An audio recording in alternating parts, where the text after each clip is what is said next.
নমস্কার বন্ধুরা, গিয়েছিলাম একটু আমাদের এখানে দুয়ারে সরকার মানে আমাদের পাড়া আমাদের সমাধান, সেখানে গিয়েছি একটু বেলা হয়ে গেছে, আস্তে আস্তে কখন এসে রান্না করব তাই একটু বাজার থেকে খাবার কিনে নিয়ে চলে এসেছি। চলুন দেখা যাক কী খাবার এনেছি আজকে, কী দেখাবো আপনাদের সাথে, সেটা শেয়ার করবো। চলুন,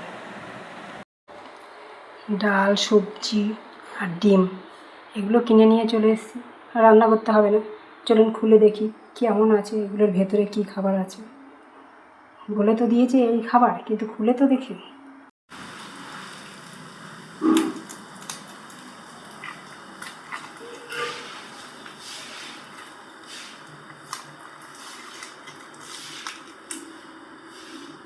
যাক, প্যাকেট খুলেছি, এবার আপনাদের সাথে শেয়ার করি কী এনেছি বাজার থেকে। মুসুর ডাল, আলু সোয়াবিনের তরকারি, ডিম, এই যে ভাত কিনে নিয়ে চলে আসলাম। আমার আজকে দুপুরের খাবার। যাক, আর বাড়িতে রান্না করতে হলো না।